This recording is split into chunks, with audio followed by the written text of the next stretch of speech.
कबीर वैराग्य सत्संग में आपका स्वागत है। चैनल को सब्सक्राइब अवश्य करें। वस्तुतः अध्यात्म जब हमारे अंदर प्रतिफलित होता है, उसके दो पहचान होते हैं। पहला कि व्यवहार हमारा प्रेमपूर्ण हो जाता है और मन हमारा अंतरंग होकर के ध्यानस्थ हो जाता है। जैसे जब कोई फल पक जाता है तो फल पकने के बाद उसके रंग बदल जाते हैं। एक आम का अभी सीजन चल रहा है, मंजर अब आया है, थोड़े दिन के बाद आम बड़े होंगे। जब तक वह आम कच्चा है तब तक वह कड़ा रहता है, देखने में हरा लगता है और स्वाद में खट्टा लगता है ना। लेकिन वही आम जब पक जाता है तो उसके पकने की पहचान होती, लक्षण होगा ना। पकने के बाद कैसे पहचानेंगे कि यह आम पक गया है? उसके पहचान के कुछ लक्षण है। क्या लक्षण है? तो जैसे ही आम पकेगा सबसे पहले वह हरा से पीला हो जाएगा, उसका रंग बदल जाएगा। दूसरी पहचान होगी कि वो कठोर से कोमल हो जाएगा, मुलायम हो जाएगा, होगा ना। छूने के बाद वो कड़ा नहीं लगेगा, छूने के बाद वह मुलायम लगेगा। और तीसरी पहचान यह हो जाएगी कि जब उसको कोई काट करके अपने जीभ पर रखेगा वो खट्टा नहीं लगेगा, वो मीठा लगने लगेगा। तो जैसे एक फल के पकने की अपनी पहचान है, कच्चा है तो कठोर है, कच्चा है तो देखने में हरा है, कच्चा है तो स्वाद में खट्टा है, और वही पक जाने पर उसके बाह्य लक्षण प्रतीत होते हैं। देखने में पीला लगने लगता है, छूने पर मुलायम लगने लगता है, उसको चखा जाए तो वो मीठा लगने लगता है। इसका मतलब है कि वह फल पक गया, आम पक गया। उसी तरह से जब हमारे अंदर धर्म उतर जाता है, जब हमारे अंदर भक्ति उतर जाती है, जब हमारे अंदर अध्यात्म उतरने लगता है, ज्ञान उतरने लगता है, उसके कुछ लक्षण होंगे, उसकी कुछ पहचान होगी। उसकी पहचान क्या है? उसके सबसे बड़ी पहचान है कि जिस व्यक्ति के अंदर धर्म का उद्घाटन हो जाएगा, जिस व्यक्ति के अंदर भक्ति का, यहाँ मत पंथ की बात नहीं है, ध्यान दीजिए। जहां भी मैं घूम घूम करके संतों के, गुरुजनों के सिद्धांतों का, विचारों का प्रचार करता हूं, मैं किसी मत पंथ की चर्चा नहीं करता हूं। और सदगुरु कबीर साहब चूंकि संपूर्ण मानवता के हितैषी थे, मानव ही उसकी निगाह में भगवान था। न कोई ऊंच, न कोई नीच, न कोई संप्रदायवाद, न कोई मतवाद, न कोई पंथवाद। सदगुरु कबीर किसी संप्रदायवाद के समर्थक नहीं थे, सदगुरु कबीर किसी पंथवाद के समर्थक नहीं थे, सदगुरु कबीर किसी मजहबवाद के समर्थक नहीं थे, बल्कि सदगुरु कबीर का सिद्धांत, सदगुरु कबीर का संदेश इसी बात पर निर्भर था कि सारे संप्रदायवाद, सारे मतवाद, सारे पंथवाद की दीवार ढह करके गिर जाए, इस पृथ्वी पर केवल एक मानवतावाद बचे और सभी मानव मानव रहे, इसके अलावा कुछ नहीं रहे। सभी इंसान रहे, इसके अलावा कुछ न रहे। जातियां खत्म हो जाए, मजहब खत्म हो जाए, पंथ खत्म हो जाए, केवल मानव बचे और मानवतावाद बचे। इसके अलावा सदगुरु कबीर कुछ नहीं देखना चाहते थे। तो इसलिए सदगुरु कबीर के एक सच्चे सेवक होने के नाते जो कुछ भी हम लोग आपस में आध्यात्मिक चर्चा करते हैं, तो ये मत समझिएगा कि किसी एक पंथ वाले के लिए या दूसरे पंथ वाले के, ये सार्वभौमिक बात है। सार्वभौमिक बात यह है कि यदि आप किसी पंथ से जुड़े हैं, किसी मत से जुड़े हैं, किसी संप्रदाय से जुड़े हैं, यदि आपके अंदर धर्म उतर जाएगा तो उसकी पहचान क्या होगी? हालांकि कुछ लोगों के अंदर मतवाद का इतना ज़्यादा घमंड हो जाता है, पंथवाद का, संप्रदायवाद का इतना ज़्यादा घमंड हो जाता है कि उसे ये लगता है कि मेरे अलावा बाकी सब गलत है। गलत कोई नहीं होता, देखने की अपनी अपनी दृष्टि अलग होती है। आप कहें कैसे? कल्पना कीजिए कि आपके और हमारे, हम दोनों के बीच में एक कैमरा रखा हुआ है ना। उधर जो लोग बैठे हुए हैं उनसे हम पूछेंगे कि वो कैमरा आपसे किस दिशा में रखा हुआ है? उधर जो बैठे हुए हैं उससे हम यह पूछें कि कैमरा आपसे किस दिशा में रखा हुआ है, आप क्या कहिएगा? बोलिए आप लोग। पूरब में। क्या कहिएगा? पश्चिम में। इधर वाले से पूछते हैं, आप लोग बताइए कैमरा किधर रखा हुआ है? आए हमसे पूछिए कैमरा किधर रखा हुआ है। मंच वाला ये क्या कहेगा? कैमरा किधर रखा हुआ है? हम कहेंगे तो क्या कहेंगे? पूरब में रखा हुआ है। और चौकी वाले से पूछिए कि कैमरा कहाँ रखा हुआ है, वो क्या कहेगा?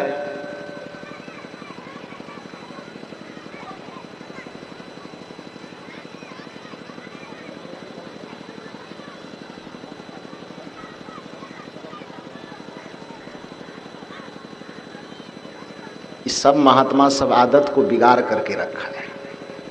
वो पैसा को ले जाइए, उधर चढ़ाइएगा, काहे यहाँ रखे हैं उसको?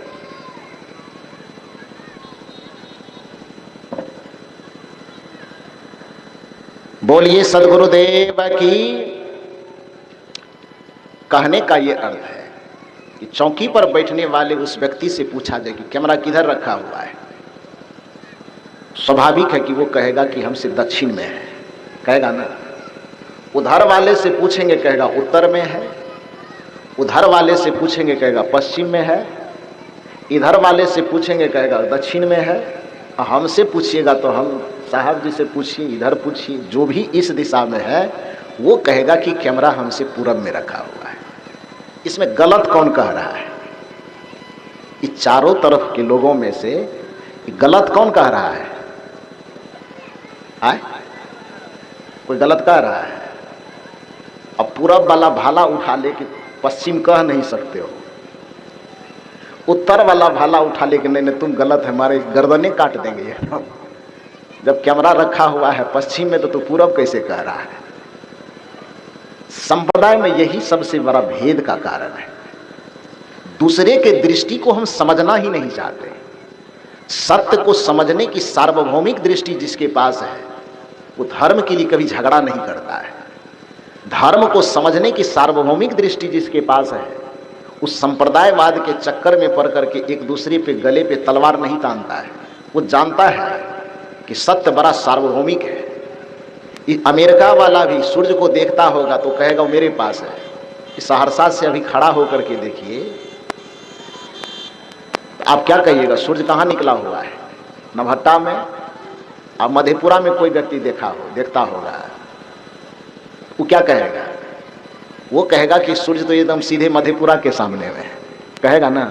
अब पटना वाला देखेगा तब वो पटना वाला भी कहेगा कि सूर्य मेरे ही सामने में। वस्तुतः सूर्य इतना विशाल है कि इस पूरे हिंदुस्तान में, पूरे भारत के जिस भी जगह से उसको देखा जाएगा तो सबको यह लगेगा कि सूर्य मेरे ही माथे के ऊपर में है। तो इसका मतलब क्या है कि एक सही है बाकी गलत है? ऐसा नहीं है। सूर्य इतनी ऊंचाई पर है, सूर्य इतना सार्वभौमिक है कि प्रत्येक देखने वाले व्यक्ति को यह लगेगा कि वो हमारे ही माथे पर है। इसलिए जब भी कोई कहेगा कि वो हमारे ऊपर में है तो कोई गलत नहीं कहेगा, सब सही कह रहा है। अहंकार का सबसे बड़ा कुलक्षण यह होता है कि वह यह मान लेता है कि हम सही है बाकी सब गलत है, हम ठीक है बाकी सब गलत कह रहा है, रॉन्ग दिशा में जा रहा है। तो ये संप्रदायवाद की बात को धर्म के मामले में बीच में जहर नहीं बोने देना चाहिए। कहने का ये अर्थ है जो सत्य है, सत्य को अपनी निगाह से जब व्यक्ति देखता है तो उसकी एक अलग नाम, उसकी एक अलग परिभाषा दी जाती है। ईश्वर को लोग जिस जिस रूप में देखता है उसका अलग अलग नाम दे देता है, और नाम अलग हो जाने से सत्य में कोई अंतर नहीं आता है।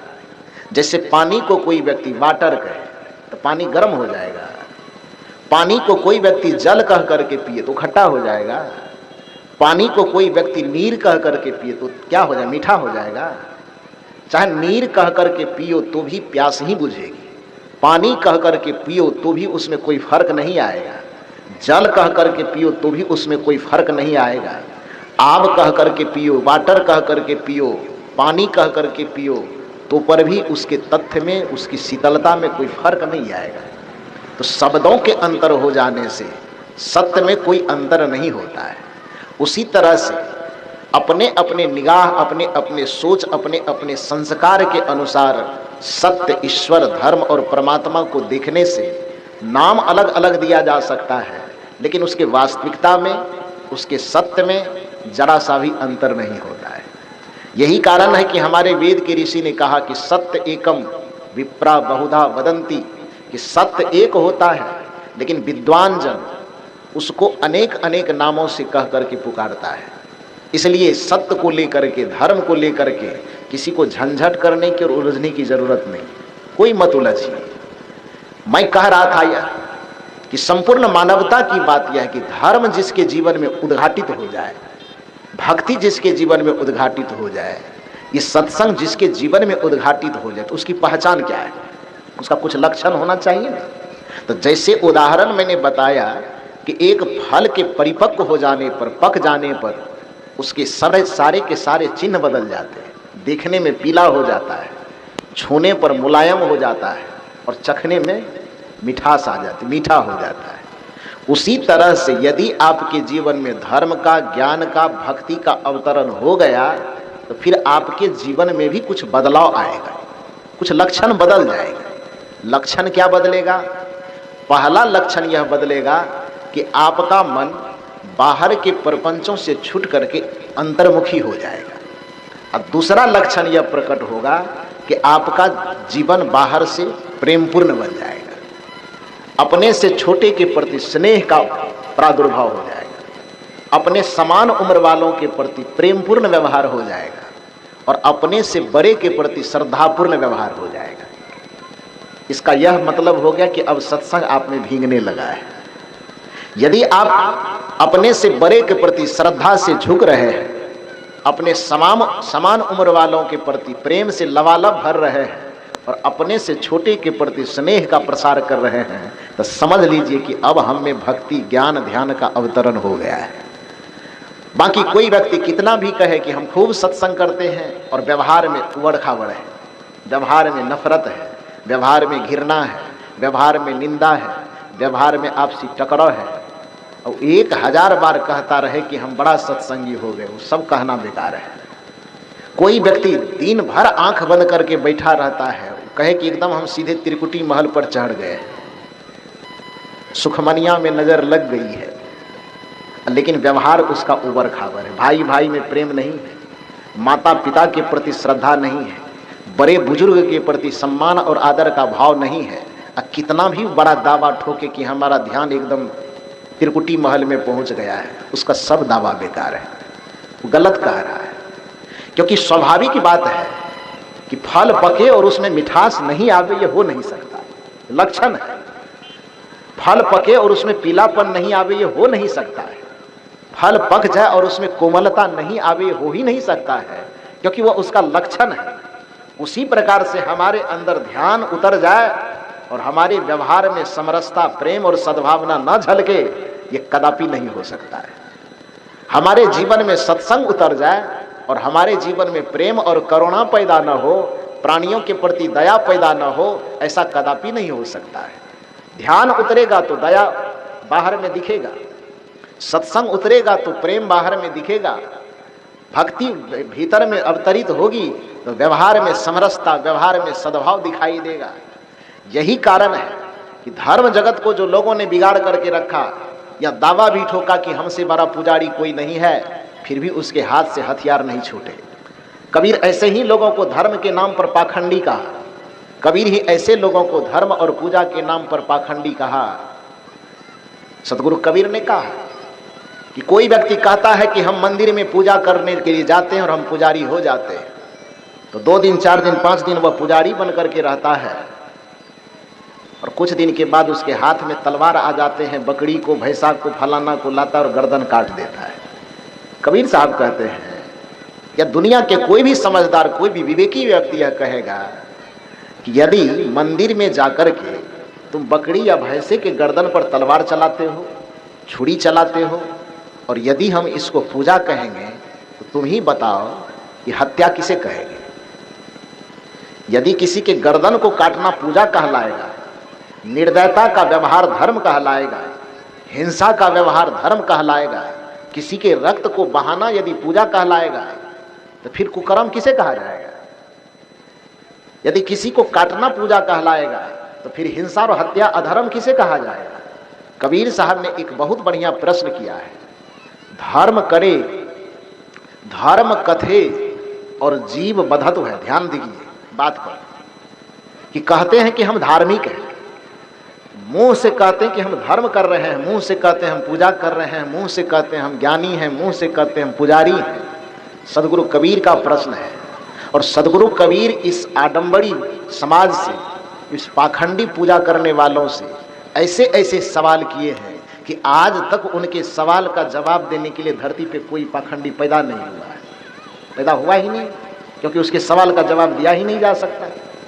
कबीर साहब पूछते हैं लोगों से, धर्म के नाम पर आडंबर करने वाले लोगों से, धर्म के नाम पर हत्या करने वाले लोगों से, धर्म के नाम पर जीव को तड़पाने वाले लोगों से सदगुरु कबीर का प्रश्न है कि धर्म कथे और जीव बधतु है, अकर्म करे मोरे भाई, जो तोहरा को ब्राह्मण कहिए तो काको कहे कसाई। ये सवाल है। इस सवाल को हिंदी में समझिए, पहले मूल रूप में फिर सुनिए। धर्म कथे माने तुम धर्म की बात कहते हो, कथे माने कहते हो, और जीव बधत हो। दुर्गा जी के पूजा कर रहे हो और सामने में बकरी काट रहे हो, खस्सी काट रहे हो। कोई भगवान की पूजा कर रहे हो, सामने में किसी मुर्गा को चढ़ा रहे हो, दारू चढ़ा रहे हो, ताड़ी चढ़ा रहे हो। तो सदगुरु कबीर का प्रश्न है, संतों का प्रश्न है कि तुम बताओ, फैसला करो कि धर्म कथे और जीव बधत है, अकर्म करे मोर भाई। ये बढ़िया काम तो है नहीं। किसी की हत्या करना बढ़िया काम है? किसी की हत्या करना बढ़िया काम है? किसी प्राणी को कष्ट देना, किसी को तड़पाना, ये बढ़िया काम है? सदगुरु कबीर का प्रश्न है, और उस प्रश्न का जवाब आप लोग दीजिए। धर्म कथे और जीव बधत है, अकर्म करे मोरे भाई, जो तोहरा को पंडित कहिए तो काको कहो कसाई। यदि जीव हत्या करने के बावजूद भी, यदि प्राणियों की हत्या करने के बावजूद भी, प्राणियों का खून बहाने के बावजूद भी यदि हम तुमको पुजारी कहेंगे, तो फिर कसाई किसको कहेंगे? बताना न पड़ेगा। यदि किसी का रक्त बहाने से के कारण भी आपको हम पुजारी कहेंगे, तो फिर कसाई किसे कहेंगे? वो बता दीजिए, फूल चढ़ाने वाले को। यदि किसी के खून बहाने के कारण आपको धार्मिक कहेंगे, तो अधर्मी किसको कहेंगे? वो आप बता दीजिए। यदि किसी के हत्या करने के कारण, किसी प्राणी को तड़पाने के कारण भी यदि आपको हम ज्ञानी मान लेंगे, विद्वान मान लेंगे, पंडित मान लेंगे, तो फिर बताइए मूर्ख किसे कहेंगे? तब जो दूसरे को पानी पिलाता उसको कहेंगे? सदगुरु कबीर कहते हैं, धर्म कथे और जीव बधतु है, अकर्म करे मोरे भाई, जो तोहरा को पंडित कहो तो काको कहो कसाई। शर्म आती है कि तुमको हम पंडित कैसे कहें, तुमको विद्वान कैसे कहें, तुमको धार्मिक, तुमको ज्ञानी कैसे कहें। वैसे ज्ञानी होना, धार्मिक होना, पंडित होना कोई बुरी बात नहीं। सदगुरु कबीर ने पंडितों को निरादर नहीं किया। कल भी मैंने कहा था कि सदगुरु कबीर इस संपूर्ण संसार में किसी का विरोध नहीं करेंगे, क्योंकि संत इतने उच्च दशा में पहुंच जाते हैं कि उसे किसी के विरोध करने की आवश्यकता पड़ती ही नहीं। लेकिन अब सूर्य के उग जाने से अंधेरा को ये लगे कि हमारा विरोध हो रहा है, तो उसमें बेचारा सूर्य क्या करेगा? दिया के जल जाने से यदि अंधेरा को लगता है कि हमारा विरोध कर रहा है, इसमें दिया बेचारा की क्या गलती है? वो क्या करेगा? कुछ कर सकता है? अंधेरा को तो हर वक्त लगता है कि सूर्य मेरा विरोध करता है। उपनिषद में एक कथा आती है, बड़ी रोचक कथा है। एक बार ब्रह्मा जी के पास अंधेरा पहुंचा और ब्रह्मा जी से कहा कि ब्रह्मा जी, पुराण की मान्यता के अनुसार सृष्टि की रचना आपसे ही मानी जाती है। आपने पूरे संसार को बनाया और संसार के हर अच्छे बुरे चीज का निर्माण आपने किया। मनुष्य को बनाया, पेड़ बनाया, पत्थर बनाया, पहाड़ बनाया, नदी बनाए, झरने बनाए, मानव बनाए, मानवेतर प्राणी बनाए। सबकी रचना आप ही के द्वारा हुई है। आपको सृष्टिकर्ता कहा जाता है। तो सृष्टि में जितने चीज है, सब चीज का निर्माण आपने किया। ब्रह्मा जी ने कहा, हाँ मैंने किया। अंधेरा ने कहा कि पूरे सृष्टि में सबसे बड़ा ग्रह सूर्य को माना जाता है, उस सूर्य को भी आपने बनाया। कहाँ बनाया? अंधेरा ने कहा कि चूंकि वो सबसे बड़ा ग्रह है, इसलिए पृथ्वी पे जितने भी जीवंत प्राणी हैं सबका बड़ा भाई सूर्य हुआ। कहाँ हुआ? तो कहा आपने सूर्य को बनाया, तो अंधेरा को किसने बनाया? ब्रह्मा जी ने कहा कि जब सबका के रचनाकार हम ही हैं, सृष्टि बनाने वाले हम ही हैं, तो जब सूर्य का निर्माण हमने किया तो अंधेरा का निर्माण भी हमने ही किया। अंधेरा ने कहा कि जब सबका निर्माण आपने किया है, इस संसार में सबको जिम्मेदारी, सबकी हिस्सेदारी बराबर होनी चाहिए ना।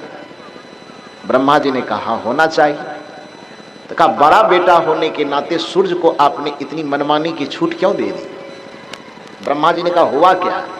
कहा हुआ ये कि जब इस संसार में सबका निर्माण आपने किया है तो सबको सम्मान, सबको मर्यादा, सबको जगह मिलनी चाहिए, स्थान मिलना चाहिए।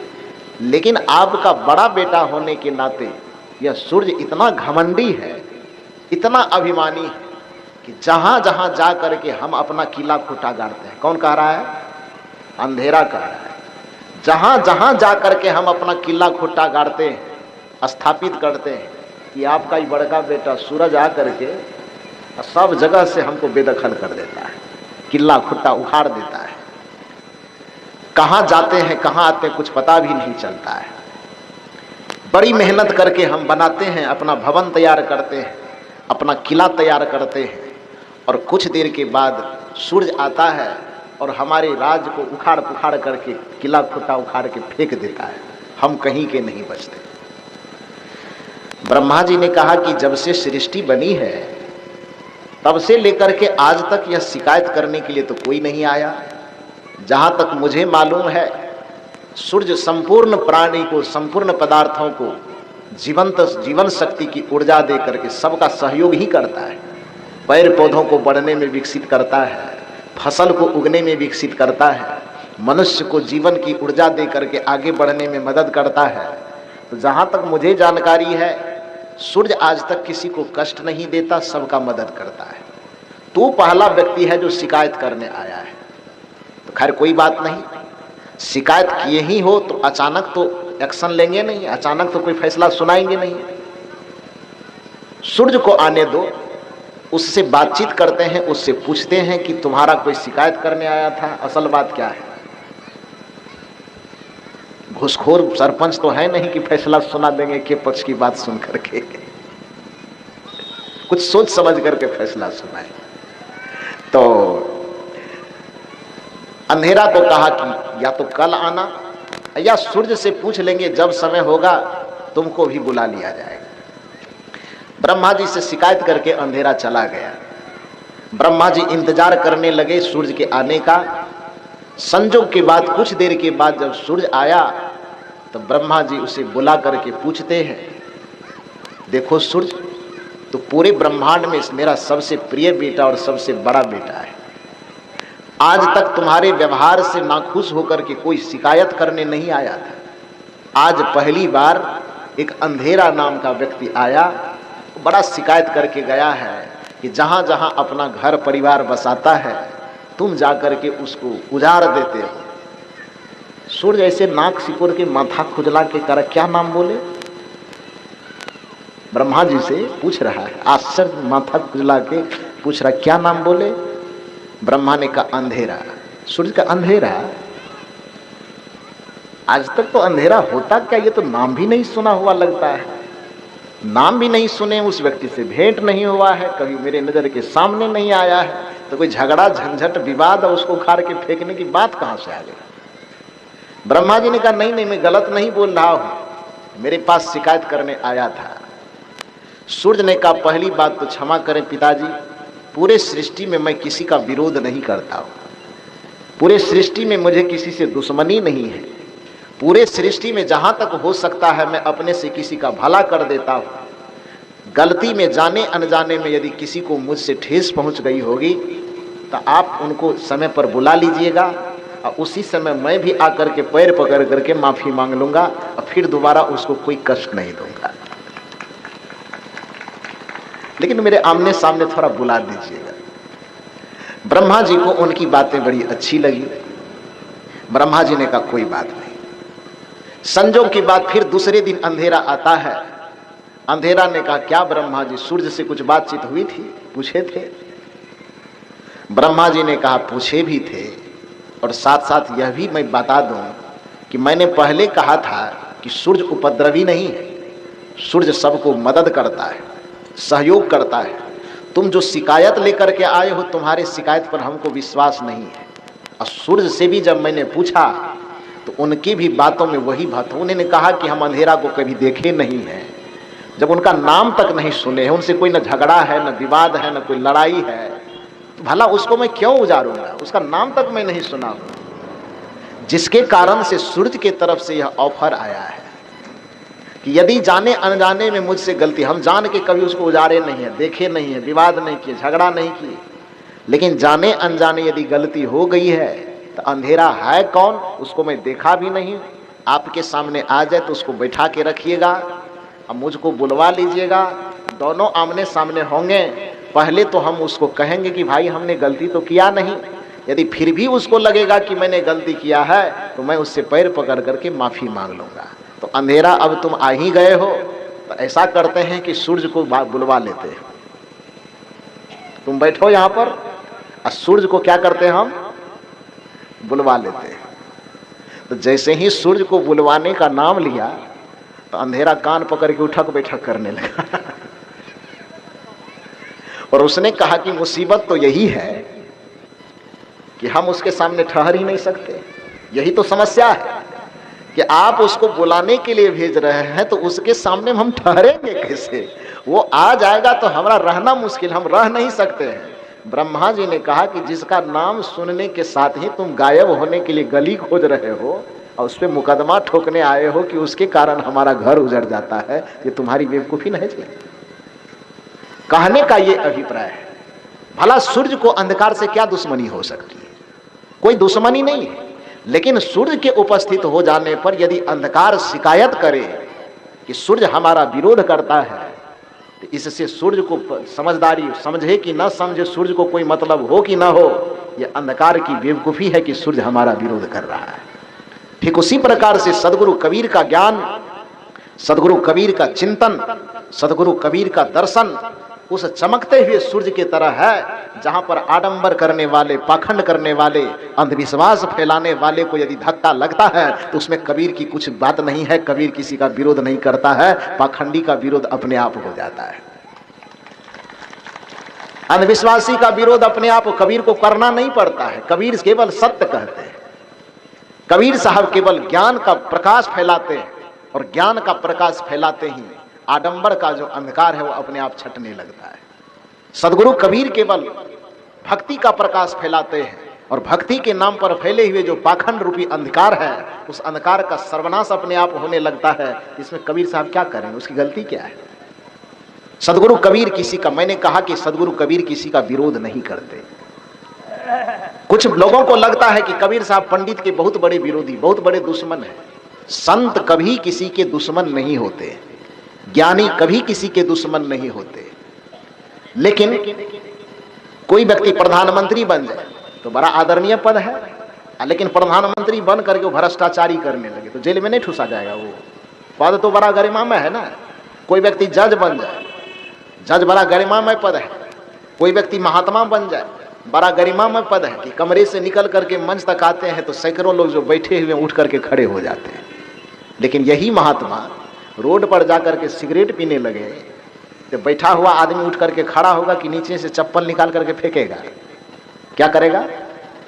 फेंकेगा ना जी। जो आदमी हाथ में फूल का माला लेकर के गले में पहनाने के लिए तैयार है, इस गरिमामय पद के सामने, इस गरिमामय वेश के सामने, यदि यही वेश अपनी मर्यादा को भूल करके सड़क के किनारे खड़ा होकर के, वेश इतना बढ़िया पहना हुआ हो, नाम बहुत ज़्यादा ऊंचा हो, लेकिन यही वेश वाला आदमी उस मंच के किनारे में जाकर के दारू का एक बोतल ले और पीना शुरू करे, कि जितनी जनता बैठी है इसके हाथ में फूल का माला होगा कि जूता का माला? क्या होगा? क्या होगा बोलिए? फूल का माला कि जूता का माला? जूता का माला तुरंत बदल जाएगा। कहने का ये अर्थ है कि सम्मानित पद पर बैठने के बावजूद भी, पद सम्मानित हो, नाम सम्मानित हो, पहचान सम्मानित हो, लेकिन सम्मानित नाम, सम्मानित पहचान और सम्मानित पद पर बैठ करके यदि कोई व्यक्ति गलत करता है तो पद ऊंचा होने के कारण उसके गलती को माफ नहीं किया जा सकता, नाम ऊंचा होने के कारण उसके गलती को क्षमा नहीं किया जा सकता। ठीक उसी प्रकार से पुजारी बहुत प्यारा शब्द है, पंडित बहुत प्यारा शब्द है। सदगुरु कबीर क्या दुनिया के सभी व्यक्ति ऐसे शब्दों का आदर करते हैं, ऐसे नामों का आदर करते हैं, ऐसे व्यक्ति का आदर करते हैं। लेकिन यदि उसमें नाम तो ऊंचा है, गाम ऊंचा है, लेकिन कर्म खोटा हो जाए तो विरोध कबीर की बात कौन कहे, साधारण आदमी भी विरोध कर देगा, करेगा कि नहीं करेगा। कबीर साहब ने पंडितों का कभी विरोध नहीं किया, बल्कि पंडित को जितना आदर कबीर साहब ने दिया है शायद ही कोई आदर दिया हो। कबीर साहब पंडित का नाम जब भी लेते हैं तो कबीर साहब कहते हैं, पोथी पढ़ी पढ़ी जगमुआ, पंडित भया न कोई, ढाई आखर प्रेम का, पढ़े सो पंडित होए। कबीर साहब इस साखी में पंडित का सम्मान किए कि पंडित का विरोध किए? क्या किए? एक जगह पर कबीर साहब कहते हैं, कबीर जात पुकारिया, कहत कबीर हम जात पुकारा, अब पंडित होए सो ले विचारा। हम ज्ञान की बातों को पुकार पुकार करके इस रसलपुर ग्राम से गुजर रहे हैं, जो कोई इसमें पंडित होगा वो मेरे बातों पर विचार कर लेना। ये पंडित शब्द का सम्मान है कि अनादर है? ये क्या है? सम्मान है ना। कबीर साहब कहते हैं, यदि तुम्हारे सामने दो व्यक्ति बैठा हो, एक मूर्ख व्यक्ति बैठा हो, एक पंडित बैठा हो, तो दोनों में से किससे बातचीत करना? तो कबीर साहब निर्देश देते हैं, पंडित से बोलिए हितकारी, मूर्ख से रहिए झखमारी। दो व्यक्ति तुम्हारे आसपास बैठे हो, एक तरफ में एक पंडित और दूसरी तरफ में एक मूर्ख, तो दोनों में से बातचीत की जब शुरुआत करना तो पंडित से बोलिए हितकारी। यदि कोई पंडित मिल जाए तो उससे प्यारा वचन, हितकारी वचन बोलो, अच्छा बानी बोलो। अब मूर्ख मिले तो झक मार कर, झक मारना माने ये तो आप लोगों की भाषा है, ये गांव देहात के लोगों की भाषा है झक मारना।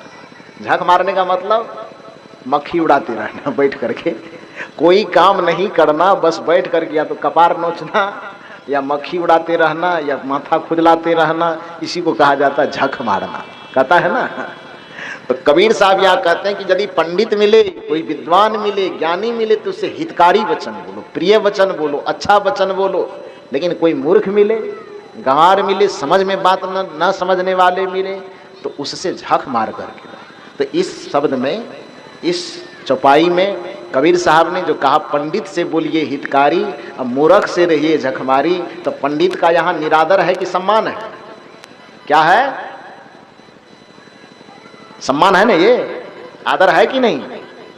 लेकिन यदि दूसरे जगह पर पंडित का सदगुरु कबीर विरोध करते हैं, उस विरोध करने का वजह इतना ही जो मैं अभी बताया, यदि मेरे व्यवहार में अच्छाई है, यदि मेरे संस्कार में अच्छाई है, तो बच्चे, बूढ़े, जवान, स्त्री, पुरुष कमरे से निकलते ही सब उठ करके खड़ा होकर जय जयकार करते हैं। और इसी जगह यदि मेरे व्यवहार में कुछ खोट आ जाए, कुछ गलती आ जाए, तो यही आदमी जूता, चप्पल, ईटा, पत्थर लेकर के फेंकना शुरू कर देगा। तो इसमें मेरी गलती के कारण ईटा फेंका जा रहा है, मेरे बुराई के कारण जूता फेंका जा रहा है, इसमें इनका क्या दोष है?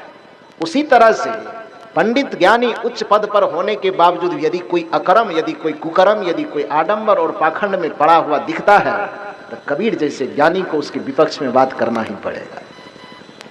वैसे पंडित शब्द साहित्य जगत में बहुत प्यारा है। ध्यान दीजिए, संस्कृत का एक मूल शब्द है प्रज्ञा। प्रज्ञा संस्कृत का एक ऐसा शब्द है जो आदमी के बुद्धि की सबसे विकसित अवस्था का, आदमी के प्रतिभा के सबसे विकसित अवस्था का नाम है प्रज्ञा। मेरी बात समझ रहे हैं ना? प्रज्ञा किसे कहा जाता है? तो बुद्धि जब आदमी की बहुत हाई क्वालिटी की हो जाती है, बहुत उच्च बुद्धि को, बहुत उच्च संस्कार को, बहुत उच्च योग्यता को, बुद्धि की सबसे आखिरी क्षमता को प्रज्ञा शक्ति कहा जाता है। तो संस्कृत साहित्य में जो मूल शब्द है प्रज्ञा, और वही भगवान बुद्ध के जमाने में आते आते आते आते चूंकि परसों मैंने कहा था या कल ही मैंने कहा था कि शब्द चाहे साहित्य में जो भी हो, लेकिन लोगों के बीच में आते आते उसका रूप बदल जाता है।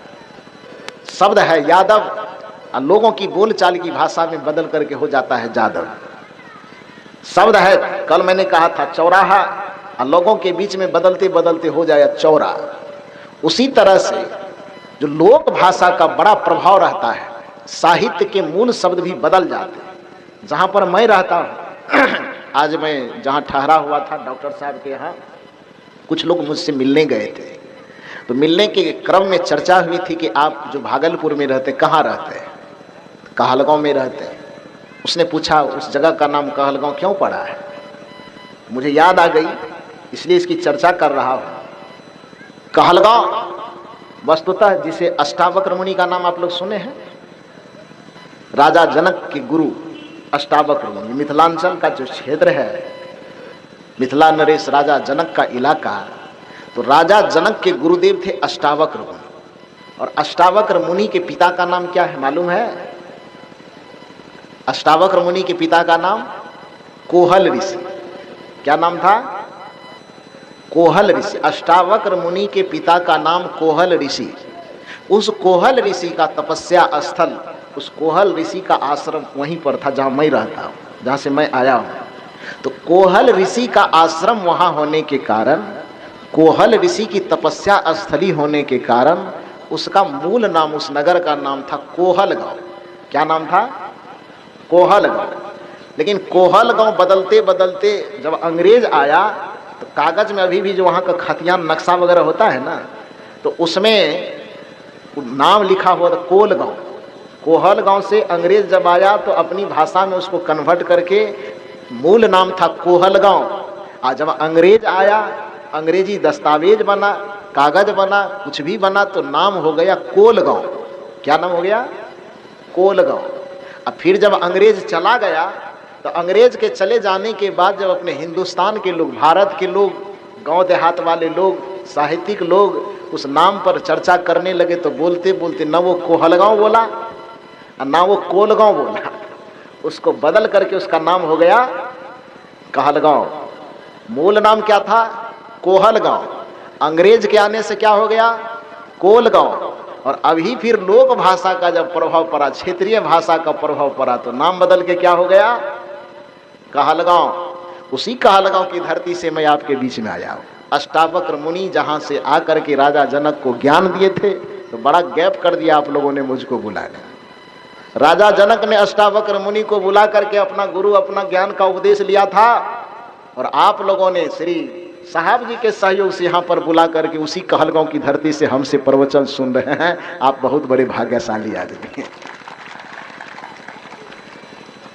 लेकिन थोड़ा समय ज्यादा लगा दिए, जल्दी जल्दी बुलाना चाहिए था।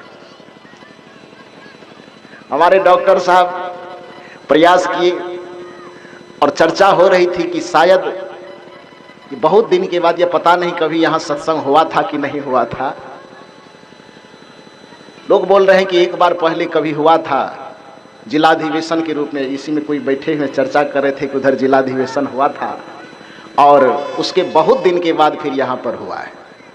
इस तरह का आयोजन एकदम होते रहना चाहिए। कल भी साहब जी कह रहे थे कि कोसी मन जमीन को काट रहा है, और हम लोगों की सुरक्षा नहीं करने के कारण, ये सत्संग का आयोजन नहीं हो जाने के कारण हम लोगों के सत्संगी और भक्त में भी कटनी लग गया है। कह रहे थे ना, तो कुछ ऐसी व्यवस्था करनी है कि गांव की जमीन को भी नहीं कटने देना है, और हम समाज के बीच में से भक्ति, धर्म और ज्ञान को भी नहीं कटने देना है। इसके लिए सब लोग सहयोग करके प्रत्येक वर्ष इस तरह का आयोजन करते रहे, ऐसा हिम्मत आप लोग जरूर दिखाइए। शराब के बोतल में जितना पैसा बह जाता है, मांस, मछली, अंडा, गुटखा, शिखर में जितना पैसा बह जाता है, उससे ज्यादा पैसा इस सत्संग को करवाने में नहीं लगता है।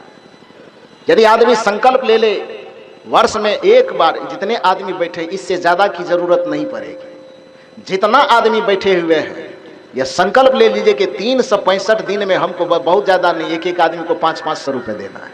बहुत ज्यादा हो गया क्या? एक साल में 500 रुपए दे करके यदि ज्ञान का यज्ञ हो जाए, तो ज्ञान यज्ञ करवाने के लिए 500 रुपए ज्यादा हो गया एक साल में? और मुझको यकीन है इस पंडाल से बाहर जाने की जरूरत नहीं पड़ेगी। पंडाल में जितने आदमी बैठे हुए हैं, यदि इतने ही आदमी यह संकल्प ले लीजिए कि अगले साल भी हमको 500 रुपए निकाल करके रखना है, तो अगले साल भी अभय साहब आकर के इस जगह पर कार्यक्रम कर सकता है। फिर कटनी क्यों लगेगी? फिर धर्म का कटाव क्यों होगा? भक्ति का कटाव क्यों होगा? अपने समाज को बचाइए, अपने समाज को धर्म के पथ से विमुख होकर के अधर्म में जाने से रोकिए, अपने समाज को संस्कृति की तरफ जाना छोड़ करके जो कुसंस्कृति की तरफ बढ़ रहा है उसको रोकना होगा। ये रोकना आपकी और हमारी जिम्मेदारी है।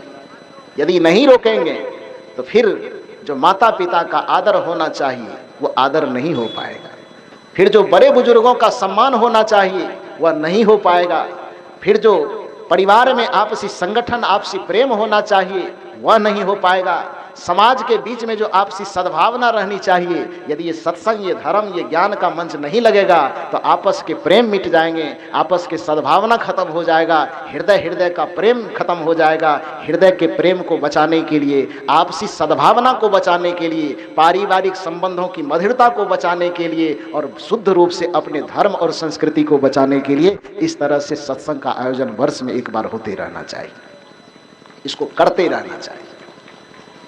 तो कहने का ये अर्थ है, मैंने कहा कि शब्द बदल जाते हैं। तो जैसे संस्कृत का मूल शब्द प्रज्ञा शब्द है, तो जैसे मैंने कहा कि कोहलगांव से कोलगांव, कोलगांव से कहलगांव हो गया, उसी तरह से संस्कृत युग जब चला आ रहा था, संस्कृत का प्रभाव हमारे समाज में जब था, तो बुद्धि की उच्च अवस्था का नाम था प्रज्ञा शक्ति। प्रज्ञा। जब भगवान बुद्ध इस धरती पर आए, भगवान बुद्ध के ज्ञान और ध्यान का प्रचार बढ़ा, उनका आदर समाज में बढ़ने लगा, तो भगवान बुद्ध के समय में पाली भाषा का प्रयोग होता था। जैसे आज भोजपुरी, मगही, मगधी, अवधी, ब्रिज भाषा, ये सब भाषा है ना, मैथिली। उसी तरह से जिस समय भगवान बुद्ध इस धरती पर थे तो उसके समय में पाली भाषा का प्रयोग ज्यादा होता था, और भगवान बुद्ध के जो धम्पद है, जो साहित्य है, उसका जो प्रवचन होता था वो पाली भाषा में ही होता था। तो पाली भाषा में प्रभाव होने के कारण, पाली भाषा में प्रवचन होने के कारण और बुद्ध के प्रभाव होने के कारण अधिकांश पाली भाषा का प्रयोग होता था। तो जिसे संस्कृत में प्रज्ञा कहा जाता था, उसी को भगवान बुद्ध जब पाली भाषा में प्रवचन करते थे तो उसी प्रज्ञा को पंजा शब्द कहने लगा। क्या कहने लगा? बदल गया, प्रज्ञा का नाम बदल गया। प्रज्ञा को पाली भाषा में क्या कहा जाने लगा? पज्जा। और वही पज्जा आगे चल करके जब मिथिलांचल में आया, भोजपुरी में आया,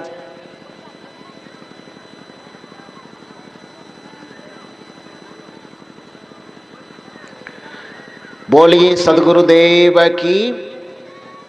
तो जिसे संस्कृत में प्रज्ञा शब्द कहा जाता था, पाली भाषा में उसी को पज्जा शब्द कहा जाने लगा। और वही पज्जा शब्द जब लोक भाषा में उतरा तो लोगों को न प्रज्ञा कहने में सुविधा होती थी और न लोगों को पज्जा कहने में सुविधा, बोला ही नहीं जाता था। पज्जा तो लोग बोल ही नहीं पाते थे।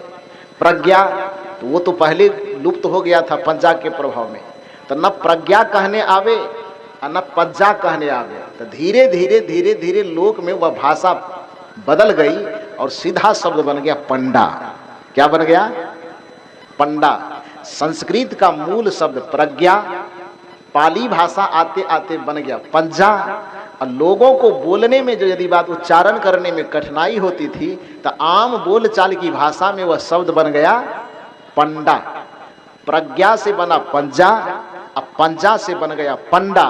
और उस पंडा शब्द का जो विश्लेषण हुआ है, हिंदी शब्दकोश यदि कोई पढ़े हैं इसमें तो उसको पता होगा, हिंदी का शब्दकोश में पंडा शब्द का जो विश्लेषण है, उस पंडा शब्द का विश्लेषण है सत्या सत्य विवेकिनी बुद्धि सह पंडा, यस्य बुद्धि पंडा सह पंडितः। पंडित किसे कहा जाता है? तो सत्या सत्य विवेकिनी बुद्धि सह पंडा, यस्य बुद्धि पंडा सह पंडितः। जिसके बुद्धि में सत्य और असत्य के विवेक करने की क्षमता आ गई है, उसके बुद्धि को पंडा बुद्धि, पज्जा बुद्धि या प्रज्ञा बुद्धि कहा जाता है। और जिसके बुद्धि में वह पंडापन प्रज्ञापन उत्पन्न हो गया है उसी को पंडित कहा जाता है, चाहे वह किसी जाति बिरादरी और धर्म में पैदा हुआ हो, इससे मतलब नहीं है, उसी को पंडित कहा जाता है। जिसके अंदर कर्तव्य और अकर्तव्य के निर्णय करने की बौद्धिक शक्ति, बौद्धिक क्षमता पैदा हो गई, उसको पंडित कहा जाता है। जिसके अंदर में खाद्य और अखाद्य के निर्णय करके न खाने योग्य चीज को त्यागने की और खाने योग्य चीज को ही ग्रहण करने की क्षमता पैदा हो गई है, उसको प्रज्ञा बुद्धि और उसको पंडित कहा जाता है। जिस व्यक्ति के जीवन में क्या पीना है क्या नहीं पीना है इसका विवेक पूर्वक निर्णय करने की शक्ति पैदा हो गई है, क्षमता पैदा हो गई है, ऐसे बुद्धिमान व्यक्ति को पंडित और ज्ञानी कहा जाता है। और यदि ऐसे बुद्धिमान पंडित यदि कोई मिले तो कबीर, बुद्ध, महावीर उसका विरोध क्यों करेंगे? लेकिन कोई व्यक्ति अपने बुद्धि को बढ़ावे नहीं, अपने विवेक को बढ़ावे नहीं, विवेक पूर्वक कर्म करे नहीं, शुद्ध आचरण करे नहीं, पवित्र आचरण करे नहीं, केवल किसी बिरादरी में जन्म लेकर के हाथ में धागा बांध ले, मांग में टीका लगा ले और चौराहे पे खड़ा होकर के दारू पिए, मांस खाए, पान खाए, गुटखा खाए और घमंड में फूले कि हम पंडित हैं, तो कबीर साहब को ऐसे व्यक्ति का विरोध करना ही पड़ेगा और सबको ऐसे व्यक्ति का विरोध करना चाहिए। इसमें किसी व्यक्ति का, किसी पंथ का, किसी व्यक्ति का विरोध नहीं है, इसमें किसी जाति का विरोध नहीं है। तो कहने का ये अभिप्राय है। मैं मूल रूप से कह रहा था कि दुनिया में यदि हमारे अंदर धर्म उतर जाए तो हमारा आचरण बदल जाएगा, यदि हमारे अंदर सत्संग उतर जाए तो हमारा आचरण बदल जाएगा। मंदिर में जाने के बाद भी यदि हमारा आचरण नहीं बदलता है, सत्संग में बैठने के बाद भी यदि हमारा आचरण नहीं बदलता है और केवल इतना से ही हम यह मान लेते हैं कि हम सत्संगी हो गए, तो गलत सोचते हैं कि सत्संग के पंडाल में आकर के बैठ गए तो हम सत्संगी हो गए। नहीं, यहाँ बैठने का अर्थ है कि इस पंडाल से निकलने के बाद आपके व्यवहार में बदलाव आना चाहिए, तब यह सत्संग आपके अंदर उतरा है। सत्संग में आने पर आपका हृदय इतना संवेदनशील हो जाना चाहिए कि इस मंच से जो भी शिक्षा दी जाए, इस मंच से जो भी ज्ञान की बात बताई जाए, वो आपके दिल में, दिमाग में, मन में, हृदय में भींगना चाहिए। अन्यथा यदि आप अपने हृदय को पत्थर बना करके रखेंगे, सुनेंगे इस कान से निकाल लेंगे उस कान से, तो पत्थर वाले हृदय वह सत्संग में बैठे कि धर्म कथा में बैठे कि भगवान के पास जाकर के बैठे, उसके बावजूद भी उसके जीवन पे कोई प्रभाव नहीं पड़ेगा। कैसे प्रभाव नहीं पड़ेगा? तो कबीर साहब से ही इसका उदाहरण सुनिए। कबीर साहब ने कहा है, उदाहरण दिया है, ना हरि भजसिन आदत छूटी, शब्द ही समझ सुधारत नाही, आंधर भय यहू की फूटी, पानी माही पसान की रेखा, ठोकत उठे भभूका, सहस घड़ा नित उठी जल ढारे, फिर सूखे का सूखा। उसी तरह से कबीर साहब उदाहरण देते हैं कि हे मानव, जैसे एक नदी में, साधारण नदी की बात छोड़ो, एक गंगा नदी में दो पत्थर 100 बरस से पड़ा हुआ है। कितना दिन से? 100 बरस से दो पत्थर, छोटा छोटा पत्थर गंगा नदी में पड़ा हुआ है। और उस गंगा नदी में 100 बरस के बाद कोई व्यक्ति जाता है और दोनों पत्थर को निकाल करके बाहर लाता है। लाने से अभी 1 सेकेंड नहीं हुआ है और उस पत्थर को एक दूसरे के पत्थर से टकराएगा, तो पत्थर से क्या निकलेगा? गंगा जल का फुहार। क्या निकलेगा? गंगा जल की धार निकलेगी, पानी का फुहार। तो पत्थर से क्या निकलेगा? क्या निकलेगा? आग की चिंगारी निकलेगी ना। देखिए सदगुरु कबीर का तर्क कितना लाजवाब है। सदगुरु कबीर कहते हैं कि वह पत्थर यदि 100 वर्ष तक गंगा नदी के बीच में रह गया, एक दिन नहीं, 1 घंटा नहीं, 1 महीना भी नहीं, कितना दिन? 100 वर्ष से गंगा नदी के अंदर वह पड़ा हुआ है, जल के अंदर पड़ा हुआ है, तो उसके अंदर जल का गुण आना चाहिए ना। 100 वर्ष में है तो कुछ ना कुछ प्रभाव तो आना चाहिए। लेकिन कबीर साहब कहते हैं चूंकि वह पत्थर है और पत्थर बन करके यदि वह गंगा नदी के बीच में, गंगा के पेट में, गंगा जी के जल में 100 बरस तक भी पड़ा हुआ रहे, फिर भी उसके गुण को वह ग्रहण नहीं कर पाता, वह गंगा नदी से निकाल करके 100 बरस के बाद भी दोनों पत्थर को निकालेंगे और अभी सेकेंड नहीं हुआ, जरा सा टकराएंगे तो गंगा जल का पानी नहीं निकलेगा, बल्कि उससे क्या निकलेगा? चिंगारी निकलेगी, आग निकलेगी। ठीक उसी प्रकार से जब 100 बरस तक गंगा में रहने के बावजूद भी उसका लक्षण पत्थर होने के कारण नहीं बदला, गंगा में रह करके भी गंगा के गुण को नहीं ले पाया, तो आप कल्पना करो यदि आपका हृदय पत्थर की तरह कठोर रहा, यदि आपकी बुद्धि पथराई हुई रही, आपका विचार पथराया हुआ रहा, तो 3 घंटा सत्संग में बैठ करके इसका लाभ आप कैसे ले पाओगे? इसलिए आपकी बुद्धि पथराई हुई नहीं होनी चाहिए, इसलिए आपका विचार, आपका विवेक पत्थर के जैसा कठोर नहीं होना चाहिए। आप अपने विवेक को, अपने संस्कार को, अपने विचार को थोड़ा कोमल रहने दीजिए। कोमल अंतःकरण से, कोमल हृदय से जब आप सत्संग को सुनेंगे, अपने अहंकार की कठोरता को उतार करके जब आप सत्संग को सुनेंगे, अपने जानकारी के घमंड के पत्थर कठोरता को उतार करके यदि आप सत्संग सुनेंगे और गुरुजनों के विचार को अपने जीवन में उतरने देंगे, तो फिर आपका जीवन बदल जाएगा, आप में वो परिवर्तन दिखाई देगा। और मैंने कहा कि यदि आपके जीवन में सत्संग उतरे, भक्ति उतरे, ज्ञान उतरे, धर्म उतरे, तो उसका कुछ लक्षण होता है। और वह लक्षण एक पके हुए फल से मैंने उदाहरण दिया कि जैसे फल कच्चा रहे तो कठोर रहता है, फल कच्चा रहे तो देखने में हरा लगता है, फल कच्चा रहे तो चखने पर खट्टा लगता है, लेकिन वही फल पक जाए तो पकने के बाद सबसे पहले उसके रंग में बदलाव आता है, पकने के बाद छूने पर वह मुलायम लगता है, पकने के बाद वह चखने पर मीठा लगता है।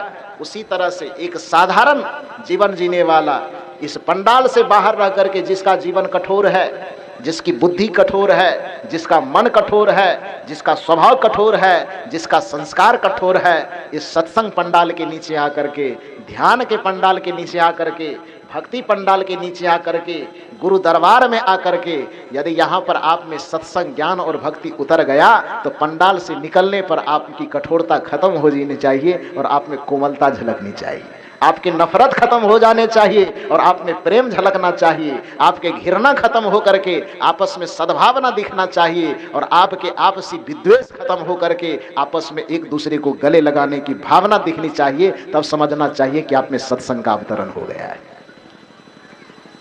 इस सत्संग का जब अवतरण होता है तो फिल्म का एक बड़ा मशहूर गाना है जो आप लोग गाते गुनगुनाते हैं, मेरे साथ गुनगुना लीजिए एक बार। ज्योति से ज्योति जलाते चलो, ज्योति से ज्योति, थोड़ा बढ़िया से गाइए। ज्योति से ज्योति जलाते चलो, ज्योति से ज्योति, प्रेम की गंगा बहाते चलो, प्रेम की गंगा, ज्योति से ज्योति जलाते चलो, ज्योति से। नवहट्टा वाला आदमी तो इतना कमजोर नहीं गाता है। आप लोग रसलपुर के हैं कि कहीं बाहर से आए हैं? तो रसलपुर का दूध दही इतना कमजोर थोड़े है। ये 2 दिन में खा करके मेरे कलेजा में इतना ताकत आ गई है, तो आप लोग तो 25 बरस से खा रहे हैं, आप इतना बकरी की तरह ननिया क्यों रहे? थोड़ा कलेजा का ताकत दिखाइए बढ़िया से। ज्योति से ज्योति जलाते चलो, ज्योति से। चिढ़ाने पे देखिए कितना ताकत दिख रहा है। मन लगता है कि जब तक आप लोग को खुरेदा नहीं जाए तब तक ताकत पैदा नहीं होगी। बढ़िया से गाइए। ज्योति से ज्योति जलाते चलो, ज्योति से प्रेम की गंगा बहाते चलो, प्रेम की गंगा। राह में आए जो दीन दुखी, राह में आए जो दीन दुखी, राह में सबको गले से लगाते चलो, सबको गले से लगाते चलो, सबको गले से। प्रेम की गंगा बहाते चलो, प्रेम की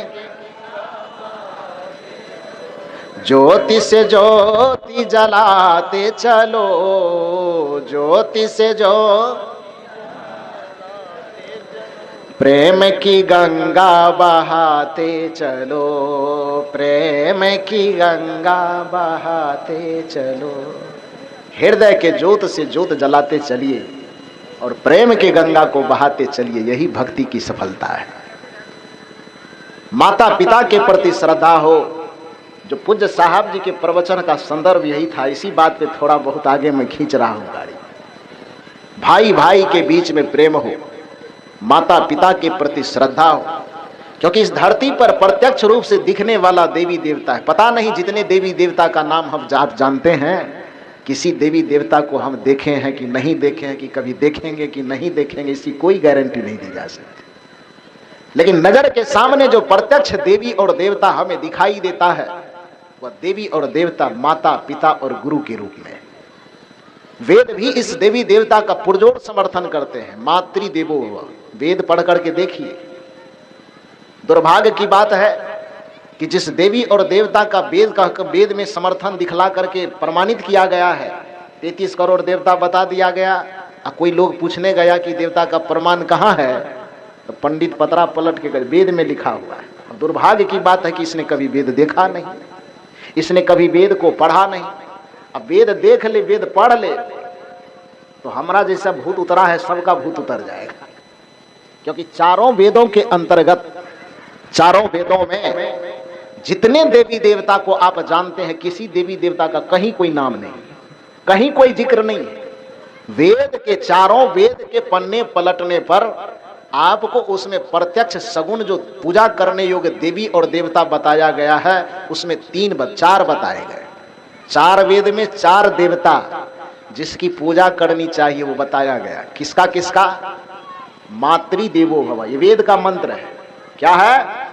मातृदेवो भवः, माता देवी है। पितृदेवो भवः, पिता देव हैं। आचार्य देवो भवः, ये गुरुदेव हैं। और अतिथि देवो भवः, जो हमारे दरवाजे पर हमारे सामने में भूखे प्यासे बिना बताए कोई सहयोग के लिए आ जाए, उसको देवता कहा गया है। 4 वेद में मात्र इस 4 देव की चर्चा है, बाकी सारे के सारे देवता वेद की निगाह में ढकोसला है, कहीं लिखा हुआ ही नहीं। मातृदेवो भवः, पितृदेवो भवः, आचार्य देवो भवः, अतिथि देवो भवः, ये 4 देव ही हमारे लिए आदरणीय और सम्मानीय है।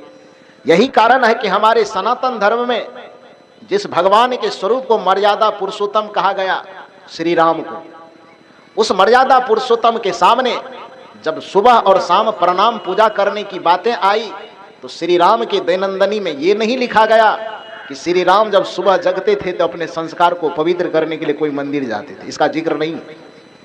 इस बात का जिक्र रामचरितमानस में नहीं है कि श्री राम के आंख खुलने के साथ अपने किसी कुल देवी के मंदिर में जाकर के सर झुकाते थे, ये नहीं है।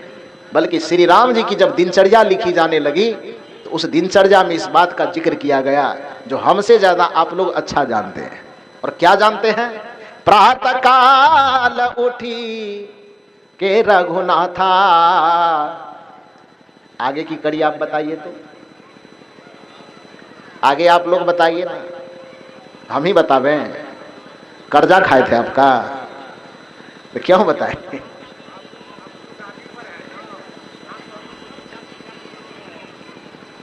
सब बात तो हम ही से पूछिएगा, क्यों पूछिएगा?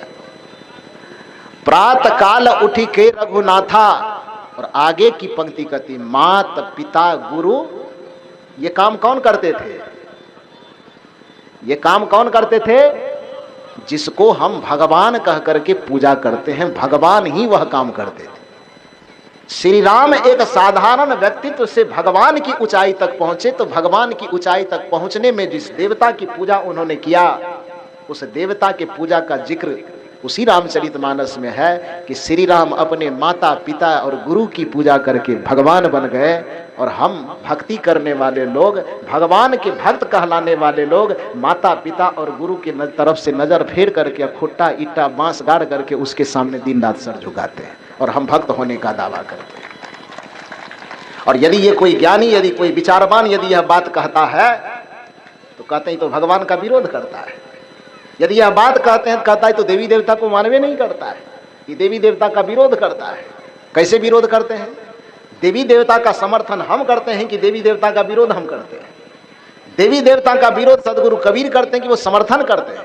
वस्तुतः सच्चे जो देवी हैं, जो सच्चे देवता हैं, उसका विरोध कबीर साहब नहीं करते हैं, बल्कि सच्चे देवी और देवता को जो आप लोगों ने उखाड़ करके फेंक रखा है, कबीर साहब सच्चे देवी और देवता की मान्यता को स्थापित करना चाहते हैं। यही सदगुरु कबीर का संदेश है। कबीर साहब वेद में वर्णित देवी देवता का वर्णन कर रहे हैं। कबीर साहब भगवान के द्वारा माने जाने वाले देवी देवता का समर्थन। कबीर राम ने माता पिता और गुरु को भगवान माना, जिसके कारण जब प्रातः काल उठते हैं तो पहला काम वो क्या करते हैं? प्रातः काल उठी के रघुनाथा, माता पिता गुरु ना वही माथा। माता के चरण में, पिता के चरण में और गुरु के चरण में जाकर के अपने शीश को झुकाते। पूछा गया श्री राम से कि माता पिता और गुरु के चरण में आप शीश क्यों झुकाते? श्री राम ने मनुस्मृति का उदाहरण देते हुए कहा, महर्षि मनु ने कहा है कि माता पिता की सेवा, माता पिता की पूजा, माता पिता की उपासना इसलिए करना चाहिए कि यंग माता पितरो क्लेशं सहित संभवे निर्णाम न तस्य निष्कृति शक्या कुर्तंग वर्षं सतैरपि, कि एक माता पिता को बाल बच्चे जन्म देने में, उस बच्चे का पालन पोषण करने में, उसको पढ़ा लिखा करके विद्वान महान चरित्रवान बनाने में माता पिता के जो पसीने की लागत है, यदि वह बच्चा 100 वर्ष तक अपने माँ बाप के तरवा में सरसों का तेल रगड़ करके उसके कर्जा से मुक्त होना चाहे तो भी माँ बाप के कर्जे से वह बच्चा मुक्त नहीं हो सकता है। हजरत ईसा मसीह ने उससे 2 कदम और आगे निकलते हुए कहा, महर्षि मनु तो इतना ही कह रहे कि 100 वर्ष तक तरवा में तेल रगड़ोगे तो भी कर्जा से मुक्त नहीं हो सकते। हजरत ईसा ने 2 कदम और आगे निकलते हुए कहा, दुनिया के लोगों, तुम्हारे माता पिता का प्रत्यक्ष उपकार तुम्हारे ऊपर इतना है, अपने खून को जला जला करके तुम्हारे जीवन को पालने में, पोसने में, बड़ा बनाने में जो उन्होंने अपने खून और पसीने को जलाया है, यदि उस माता पिता के कर्जा से मुक्त होने के लिए अपने शरीर के चमड़े को छील करके इसका जूता बना करके माँ बाप को पहनाओ और रोड पर टहलाओ, उसके बावजूद भी तुम माता पिता के कर्जे से मुक्त नहीं हो सकते हो। इतना बड़ा उपकार उसका है जो प्रत्यक्ष हमें दिखाई देता है। माता देवी, पिता देव, गुरु देव, इसकी अवहेलना करके और बाकी देवी देवता के पूजा में यदि हम उलझते हैं तो फिर कबीर साहब को विरोध के लिए खड़ा होना पड़ता है। मजबूरी है उसकी, लाचारी है कि खड़ा होना पड़ेगा। तो यदि आपके अंदर सत्संग उतरेगा तो राम का यह गुण आपके अंदर आना चाहिए। यदि सत्संग आपके अंदर उतर रहा है तो कृष्ण का यह गुण आपके अंदर आना चाहिए। राम ने अपने माता पिता और गुरु का आदर किया था, आप भी कीजिए। राम के अंदर गुरु का ज्ञान उतरा था तो माता पिता का आदर करने के साथ एक गुण का और विकास हुआ था। कौन सा? उसी रामचरितमानस की पंक्ति है, आया सुमांग करही पुर काजा। ये रामचरितमानस की पंक्ति है ना। प्रातः काल उठी के रघुनाथा, माता पिता गुरु नावही माथा। इतना करने के बाद फिर आगे की क्रिया राम जी क्या करते थे? प्रणाम कर लेने के बाद फिर गुरु के सामने, माता के सामने, पिता के सामने हाथ जोड़ करके खड़े हो जाते थे। इतने काम आप कीजिए, छोड़ दीजिए कबीरपंथी होना, रामे के भक्त होइए थोड़ा सा। ये मत कहिए कि हमको कबीरपंथी होने के बाद ही हमें भक्ति आएगी। श्री राम के ही भक्त होना, तो राम देखिए ना करते क्या थे। भक्त होने का क्या मतलब है? भगवान जैसा करता हो वैसा आचरण को अपने में उतारना, ये भक्त होना है। गुरु जैसा काम करता हो, गुरु जो काम करता हो, गुरु जो आचरण करता हो, उस आचरण को अपने में उतारने की कोशिश करना, ये गुरु का भक्त होना है। कोई व्यक्ति यह सोचे कि गुरुजी के से हमने माला पहन लिया, कंठी पहन लिया और गुरुजी अपने मठ पे गए और हम इधर बह करके जो मन हो सो कर रहे हैं, गुरु के भक्त हो गए, तो ये भक्त होना ठीक बात नहीं है। ये भक्त होने का प्रमाण नहीं है। भक्त होने का प्रमाण यह बात है, आप जिसके भक्त हैं उनके आचरण को, उनके कर्म को, उनके सिद्धांत को अपने में उतारना शुरू कर दीजिए, यह उनका भक्त होना है। यदि हम राम के भक्त होना चाहते हैं तो राम जी का जो कर्तव्य था, राम जी का जो आचरण था, राम जी का जो निर्देश था, उन आचरणों को, उन निर्देशों को, उन कर्तव्यों को अपने जीवन में उतारना शुरू कर दीजिए। ये राम का भक्त होना है। कृष्ण जी के अंदर जो आदर्श था, कृष्ण जी के जीवन में जो सत्य था, कृष्ण जी के जीवन में जो प्रेम था, कृष्ण जी के जीवन में जो अहिंसा थी, उसको अपने जीवन में उतारना शुरू कर दीजिए। यह कृष्ण का भक्त होना है। सदगुरु कबीर के अंदर जो त्याग था, सदगुरु कबीर के अंदर जो आडंबर के प्रति लड़ने की दृढ़ इच्छा थी, सदगुरु कबीर के अंदर जो मानवतावाद था, सदगुरु कबीर के अंदर जो सत्य, प्रेम और करुणा के प्रति स्वाभाविक ललक थी, उन भावों को आप अपने आप में उतर जाने दीजिए, आप कबीर के सच्चे भक्त हो जाएंगे।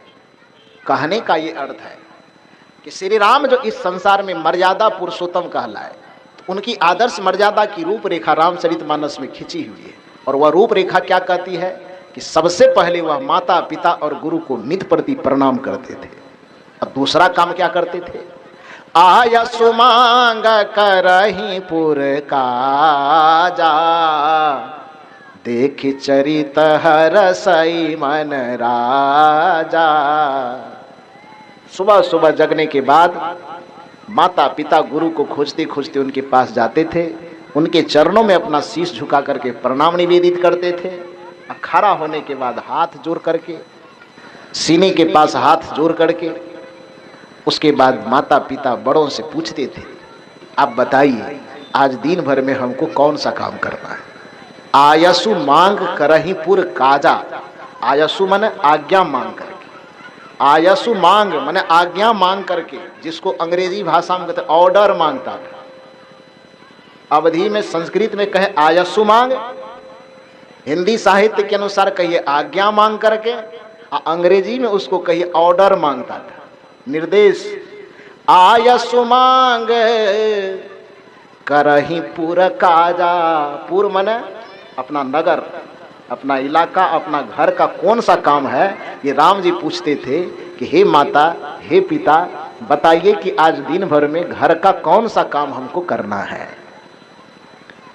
इस आचरण को देख करके, इस व्यवहार को देख करके, देखी चरित हरसई मन राजा। माता, पिता और गुरु जब राम के इस व्यवहार को देखते थे, राम के इस आचरण को देखते थे, तो माता और पिता और गुरु का हृदय एकदम प्रसन्नता से खिल जाता था।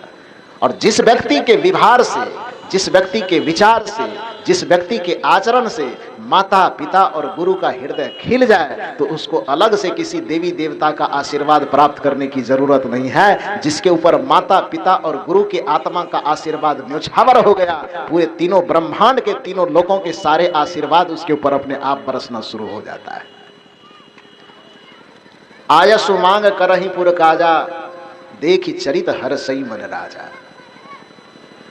हम यदि सत्संगी हैं, हम यदि अपने आप को भगवान का पुजारी, भगवान का भक्त होने का दावा करते हैं, तो अपने अंदर इस लक्षण को थोड़ा सा परखने की कोशिश करें। क्या ये लक्षण हम में उतर पाया है? भक्ति हम में उतरी है? भक्ति ज्ञान हम में आया है? यदि हम अपने आप को ज्ञानी कहते हैं, यदि अपने आप को भक्त कहते हैं, तो थर्मामीटर हम लगा करके देखें कि अपने घर में हम माता पिता का कितना सम्मान करते हैं। वो थर्मामीटर लगा करके देखें कि हम अपने भाई का कितना सम्मान करते हैं। वो थर्मामीटर लगा करके हम देखें कि अपने गुरुजनों का, अपने बड़े जनों का हम कितना सम्मान करते हैं। यदि करते हैं तब तो यह मानिए कि आप पे सत्संग का प्रभाव है। यदि ऐसा करते हैं तब मानिए कि आपके ऊपर धर्म का प्रभाव है। यदि आप ऐसा करते हैं तब मानिए कि आपके ऊपर ज्ञान का, आपके ऊपर ध्यान का प्रभाव है। और यदि आप ऐसा नहीं करते हैं तो तब चाहे आप कितना दिन सत्संग में बैठते हैं, कितना देर आंख मूंद करके बैठते हैं, ये सारा बैठना, सारा आंख मूंदना बेकार चला जाएगा। इस बात को मानने के लिए आप स्वीकार करने के लिए तैयार हो जाइए। क्योंकि कहा गया है, जिसके दिल में दया का खजाना नहीं, राम का नाम लेने से क्या फायदा। जिसके दिल में दया नहीं उतरा, जिसके दिल में प्रेम नहीं उतरा, जिसके दिल में कोमलता और करुणा नहीं उतरा, माता पिता और गुरुजनों के प्रति आदर नहीं उतरा, उसका भगवान का नाम लेने से क्या फायदा। जिसके दिल में दया का खजाना नहीं, राम का नाम लेने से क्या फायदा। दान का हाथ आगे बढ़ाया नहीं, खाली माला हिलाने से क्या फायदा। आगे की कड़ी सुनिए। मैं तो मंदिर गया, पूजा आरती की, पूजा करते ही मन में ख्याल आ गया। एक मंदिर में गया, पूजा की, घंटी बजाया, आरती की और मन में ख्याल आया। क्या ख्याल आया? गौर से सुनिए। मैं तो मंदिर गया, पूजा आरती की, पूजा करते ही मन में ख्याल आ गया। कभी माँ बाप की सेवा की ही नहीं, ये ख्याल है दिमाग में। हाथ तो घंटी डोला रहा है, हाथ आरती दिखा रहा है और दिमाग में ख्याल आया। मैं तो मंदिर गया, पूजा आरती की, पूजा करते ही मन में ख्याल आ गया। कभी माँ बाप की सेवा की ही नहीं, सिर्फ गंगा नहाने से क्या फायदा। जिसके दिल में दया का खजाना नहीं, राम का नाम लेने से क्या फायदा। जिसके दिल में दया का खजाना नहीं, जिसके दिल में प्रेम का खजाना नहीं, जिसके दिल में माता पिता के प्रति आदर का खजाना नहीं, वो भगवान का नाम लेने से, भगवान के सामने घंटी डोलाने से क्या फायदा, उसको गंगा नहाने से क्या फायदा। दूसरा उदाहरण सुनिए।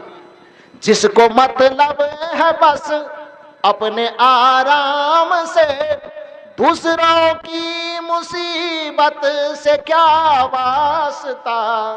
जो व्यक्ति इतना स्वार्थी हो गया है केवल हम मौज में रहे, बाकी जाए एकदम चूल्हा के भट्ठी में, किसी से हमको क्या मतलब है। हम मौज में रहें, बाकी माँ बाप दुनियादारी चूल्हा फूकने जाए, उससे हमको क्या लेना देना है। जिसके अंदर यह स्वार्थपूर्ण भावना है, विचारक इसमें कहते हैं जिसको मतलब है बस अपने आराम से, दूसरों की मुसीबत से क्या वास्ता। दूसरे की मुसीबत से क्या लेना देना, दूसरे की परेशानी से क्या लेना देना। विचारक कहते हैं जिसको मतलब है बस अपने आराम से, दूसरों की मुसीबत से क्या वास्ता। जिसको सत्संग से बोध आया नहीं, ये सत्संग सुनने के बाद भी जिसको यह ज्ञान नहीं आया, जिसके अंदर यह विचार पैदा नहीं हुआ, जिसको सत्संग से बोध आया नहीं, उसको मानव कहाने से क्या फायदा। जिसके दिल में दया का खजाना नहीं, राम का नाम लेने से क्या फायदा। दान का हाथ आगे बढ़ाया नहीं, खाली माला हिलाने से क्या फायदा। जिसके दिल में दया का खजाना नहीं, राम का नाम लेने से क्या फायदा। तो जिसके दिल में दया का खजाना पैदा नहीं हुआ, जिसके दिल में प्रेम का खजाना पैदा नहीं हुआ, जिसके दिल में माता पिता और गुरुजन के प्रति श्रद्धा का अवतरण नहीं हुआ, उसके सत्संग में जाने से, उसके ध्यान लगाने से, उसके पूजा करने से, उसके मंदिर में जाने से क्या फायदा है। कहने का अर्थ यह है कि पूरे प्रवचन का संदर्भ अब इसी बात पर चल रहा है कि धर्म हमारे जीवन में उतरा है कि नहीं उतरा, इसकी क्या पहचान है। सत्संग हमारे जीवन में उतरा है कि नहीं उतरा है, इसकी क्या पहचान है। अध्यात्म ज्ञान और ध्यान हमारे अंदर अभी उतरा है कि नहीं उतरा है, इसकी क्या पहचान है? तो इसकी जो थोड़ी बहुत पहचान हो सकती है वह पहचान यह है कि यदि आपके अंदर सत्संग, धर्म, पूजा पाठ, ध्यान, भजन उतर गया है तो इसके बाहरी लक्षण यह होंगे कि आपके हृदय में, आपके हृदय से दया का प्रवाह होगा, प्रेम का प्रवाह होगा, श्रद्धा का प्रवाह होगा, प्राणियों के प्रति करुणा का प्रवाह होगा और आपका मन बाहर से उचट करके अंतर्मुखी हो जाएगा, बाहर के विषयों से छूट करके अंतर्मुखी होकर के ध्यानस्थ होगा। भीतर में ध्यान और बाहर में प्रेम यदि यह झलकने लगे आपके जीवन में तो समझ जाइए कि आपके अंदर धर्म का वृक्ष धीरे धीरे फलने फूलने लगा है। यदि भीतर में ध्यान के प्रति अभिरुचि हो और बाहर में श्रद्धा, प्रेम और करुणा का अवतरण हो जाए तो समझना चाहिए कि अब मेरे अंदर भक्ति का बीज पनपने लगा है। समझ लेना चाहिए कि अब हमारे अंदर सत्संग फलने फूलने लगा है। और यदि ऐसा नहीं है तो फिर आप में कुछ न कुछ कमी है। उस कमी को ढूंढ करके निकालिए, उस कमी को दूर बहाइए और अपने सत्संगमय जीवन को, धर्ममय जीवन को, अध्यात्ममय जीवन को फलने फूलने का एक अवसर दीजिए। तो सज्जनों मेरे, मैंने कहा कि अभी जो इस मंच के माध्यम से चर्चा हो रही थी कि प्रेम आपके जीवन में उतरना चाहिए, क्योंकि कबीर साहब ने कहा कि तुम लाख पोथी पढ़ लो, तुम लाख पुराण पढ़ लो, लेकिन तुम्हारा व्यवहार यदि प्रेम से भरा हुआ नहीं है तो तुम न ज्ञानी है, न भक्त है, न पुजारी है, न धार्मिक है। पोथी पढ़ी पढ़ी जग मुआ, पंडित भया न कोई। रामायण पढ़ते पढ़ते, गीता पढ़ते पढ़ते, वेद पढ़ते पढ़ते, पुराण पढ़ते पढ़ते पूरे संसार के लोग मर गए, खप गए, लेकिन सच्चा पंडित वही हुआ जिसने प्रेम बांटा। सच्चा पंडित वही हुआ जिसने दया को बांटा। सच्चा भक्त वही हुआ जिसने करुणा को बांटा। सच्चा पंडित वही हुआ जिसने श्रद्धा को जिया। और श्रद्धा का सबसे पहला रूप देखने के लिए जो आएगा वो माता पिता, गुरुजनों से शुरुआत होगी। जो माता पिता को प्रेम नहीं कर सकता वो बाकी दूसरे से क्या प्रेम करेंगे? जो माता पिता और गुरुजनों के प्रति श्रद्धा नहीं करेगा वो बाकी दूसरों के प्रति क्या श्रद्धा कर सकता है? क्योंकि कहा गया है, माँ बाप से बढ़कर जग में कोई दूजा नहीं खजाना, जिसने तुझे जन्म दिया रे दिल उसका नहीं दुखाना। इस संसार में माता पिता से बढ़कर के कोई दूसरा खजाना नहीं। माता पिता आपके लिए सबसे बड़ा खजाना है। वो जीवन के हर एक सुख दुख को बांटने के लिए अपने हृदय का स्नेह, हृदय का आशीर्वाद, हृदय का प्रेम आपके ऊपर उड़ेलते रहता है। विचारक कहते हैं, माँ बाप से बढ़कर जग में कोई दूजा नहीं खजाना, जिसने तुझे जन्म दिया रे दिल उसका नहीं दुखाना। तो जिसने आपको जन्म दे करके इस धरती पर लाया, जिसने आपको पाला पोसा, खड़ा किया, बड़ा किया, इतने सुंदर हिष्ट पुष्ट शरीर दिए, इतने सुंदर मन मस्तिष्क दिल दिमाग दिए, जिससे चिंतन करके आप संसार की बड़ी से बड़ी उपलब्धि हासिल कर रहे हैं, ऐसे माता पिता का दिल मत दुखाइए। अपने व्यवहार से अपने माता पिता के अंतर मन को पीड़ित मत कीजिए, अपने गुरुजनों के अंतर मन को पीड़ित मत कीजिए। क्योंकि माता पिता कुपित हो जाए, गुरु यदि कुपित हो जाए तो फिर इस पूरे संसार में विधाता भी आपके हमारी रक्षा करने वाले नहीं हैं। गोस्वामी तुलसीदास जी ने रामचरितमानस में कहा भी है, राखै गुरु जो कोप विधाता, गुरु कोप नहीं को जगत त्राता। इस संसार में यदि हमसे कुछ भूल हो जाए, कुछ गलती हो जाए, कुछ चूक हो जाए, किसी कारण से विधाता, विधाता माने भगवान नसीब को लिखने वाला, किसी कारण से विधाता भी हमसे नाराज हो जाए, विधाता भी हमसे कुपित हो जाए, तो गोस्वामी जी बताते हैं कि एक जगह है जहां पर तुम्हारी रक्षा हो सकती है। वो जगह कौन सा है? राखै गुरु जो, गुरु हमारी रक्षा कर सकते हैं। कब? जो कोप विधाता, भगवान भी किसी कारण से गुस्सा जाए, कुपित हो जाए। राखै गुरु जो कोप विधाता, लेकिन गुरु कोप नहीं को जगत त्राता। गुरु यदि कुपित हो जाए हमारे आचरण, विचार और व्यवहार से, तो पूरे संसार में हमारी रक्षा सुरक्षा करने वाले दूसरे नहीं होंगे। तो बंधु मेरे, माता पिता और गुरु सच्चे देव, सगुण रूप में देव, वर्तमान में नजर में आने वाले देव हमारे सामने मौजूद हैं। इसलिए अपने मन से, वचन से, कर्म से माता पिता, गुरु, समाज के बड़े बुजुर्ग के प्रति श्रद्धा, प्रेम, समर्पण के साथ, आदर भाव के साथ अपने जीवन का व्यवहार करें। यह सगुण रूप में सच्चे देव की पूजा है और इस पूजा को यदि हम करते रहें तब हमारा सत्संगी होना, पुजारी होना सार्थक है। तो आज का जो प्रवचन आप लोगों के सामने प्रस्तुत किया गया, आज का जो आध्यात्मिक संदेश आप लोगों को दिया गया, वह आध्यात्मिक संदेश का मूल संदर्भ इतना सा ही था कि हम सत्संगी तो बहुत दिन से हो जाते हैं, हम धार्मिक होने का भी दावा करते हैं, हम पुजारी होने का भी दावा करते हैं। प्रश्न होता है कि इसकी कुछ पहचान है कि नहीं। तो उसी पहचान को बताने के क्रम में इतनी बातें कही गई कि हाँ, धार्मिक होने का भी अपना एक पहचान है। धार्मिक होने का पहचान ये नहीं है कि आपने माथा में टीका लगा लिया, यही पहचान है धार्मिक होने। धार्मिक होने की पहचान यह नहीं है कि आपने जटा बढ़ा लिया और ये धार्मिक पहचान हो गई। धार्मिक होने का पहचान यह नहीं है कि आपने कपड़ा बदल लिया, ये पहचान बन गई धार्मिक होने की। धार्मिक होने का पहचान यह नहीं है कि आपने हाथ में धागा बांध लिया, ये पहचान हो गई। धार्मिक होने का पहचान यह भी नहीं है कि आपने बेल मुड़ा लिया, यह धार्मिक होने का पहचान है। बल्कि धार्मिक, सत्संगी, ज्ञानी, भक्त, पुजारी और विद्वान होने का सबसे बड़ा पहचान है कि संसार के विषयों के प्रति विकर्षण होकर के, संसार के भोग और प्रपंचों से विकर्षित होकर के आपका मन बहिर्मुखी से अंतर्मुखी होने लगे। पहला पहचान यह है। और दूसरा पहचान यह है कि आपके हृदय से प्राणियों के प्रति, माता पिता, गुरुजनों के प्रति, मानवेतर प्राणियों के प्रति प्रेम, श्रद्धा, करुणा, दया, क्षमा की गंगा बहने लगे, सबके प्रति सद्भाव बहने लगे, सबके प्रति प्रेम बहने लगे, सबके प्रति शुभकामना बहने लगे, सबके प्रति हितकामना बहने लगे।